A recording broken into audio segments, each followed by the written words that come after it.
Hello and welcome to 3.0 TV. I am Vishakha Thakur. Japan-listed Metaplanet has acquired 5,419 BTC worth $632 million, becoming the world's fifth largest corporate Bitcoin holder. The purchase, at an average of $116,724 per BTC, boosts its total holdings to 25,555 BTC, valued near $3 billion.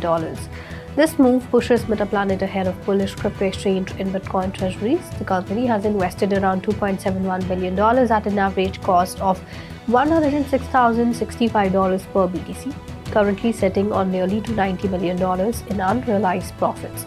CEO Simon Jerowich highlighted a 395% year-to-date BTC yield, underscoring its aggressive Bitcoin strategy.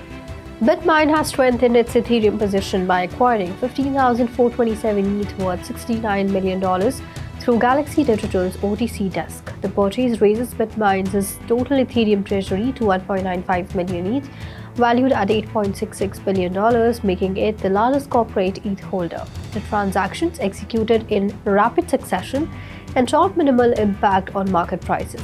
With nearly 2 million ETH under management, Bitmine now controls about 1.8% of Ethereum circulating supply. So analysts say Ethereum treasuries could gain further from staking yields, enhancing long-term value relative to Bitcoin.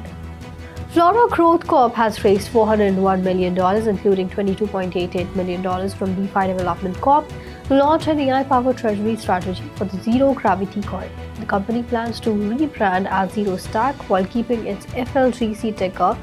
Flora raised $366 million in digital assets and $35 million in cash, alongside a PIPE deal priced at $25.19 per share. So CEO Daniel Resfaria said the strategy aims to give investors exposure to infrastructure, enabling transparent, scalable, and privacy-focused AI systems. The Ronin network will launch a $4 million buyback of RON tokens starting September 29, aiming to cut circulating supply and strengthen its ecosystem. The Treasury will swap its Ether and USDC holdings for RON over 1 month. With 693 million RON currently in circulation out of 1 billion total, the buyback will reduce supply by 1.3%. The team said this effort aligns token holders and builders as Ronin evolves into a full-fledged Layer 2 supporting broader Web3 gaming growth. Toyota, Yamaha, and BYD dealerships in Bolivia have begun accepting Tether payments as the country faces a collapse in US dollar reserves. Tether CEO Paulo Ardoino confirmed the adoption, sharing images of showrooms displaying easy, fast, safe USDT signs. Bitco partnered with Tether and Toyota Bolivia to provide self-custody solutions for smooth transactions. But Bolivia only lifted its crypto ban in June 2024, allowing banks to handle Bitcoin and stablecoin transfers, with reserves down 98% since 2014. Crypto adoption is rising as locals seek stable alternatives. AnchorX has launched the first regulated stablecoin tied to the offshore Chinese Yuan called AXENH at Hong Kong's Belt and Road Summit.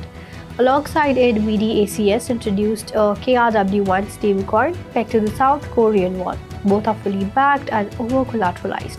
So the Yuan stablecoin is designed for cross-border belt and road trade, signaling China's pivot to stablecoin adoption for international markets. As governments seek to digitize their currencies, stablecoins are becoming strategically important in shaping trade flows and global financial influence. LionNext and Kaia DLT Foundation are set to launch Project Unify, a Web3 super app powered by stablecoins. The beta will roll out later this year, both as a standalone service and as a mini dApp within Line Messenger. UniFi will offer instant stablecoin yield, global payments, remittances, and a Visa card with up to 5% payback. And users can also access more than 100 Web3 apps, including DeFi NFTs and games. By embedding services in Line, the project aims to simplify Web3 adoption. Aria has announced the tokenization of $100 million worth of Korean music catalogs using a Story Protocol's blockchain, marking a major leap in cultural IP on-chain. The initiative introduces Aria Prime, a platform for institutional investment in entertainment rights. Backed by Content's technologies, the project enables fractional ownership of music IP with royalties and licensing held via smart contracts. When Aria raised $15 million earlier this month, highlighting investor confidence in tokenized IP markets, which may soon expand into cinema, art, and global creative industries. Grayscale has filed an amended S1 registration with the US SEC to convert its Dogecoin trust into an ETF, which would trade under the ticker GDOG on New York Stock Exchange (ARCA). Coinbase has been appointed as a prime broker and custodian. The move takes advantage of newly relaxed SEC rules for crypto funds, which require 6 months of regulated futures trading.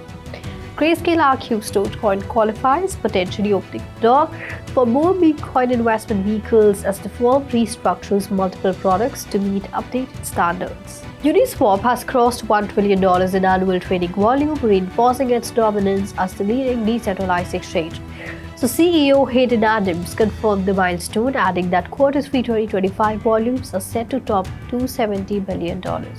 Capturing between 50 to 65% of all DEX activity, Uniswap remains the go-to DeFi platform for both retail and institutional traders. Now, analysts know that scaling solutions and improved liquidity mechanisms continue to strengthen its role in shaping the future of decentralized finance across Layer 1 and Layer 2 ecosystem. That's all in the bulletin today. Keep watching 3.0 for more such updates and do log on to our website www.3voicetv.com or scan the QR code.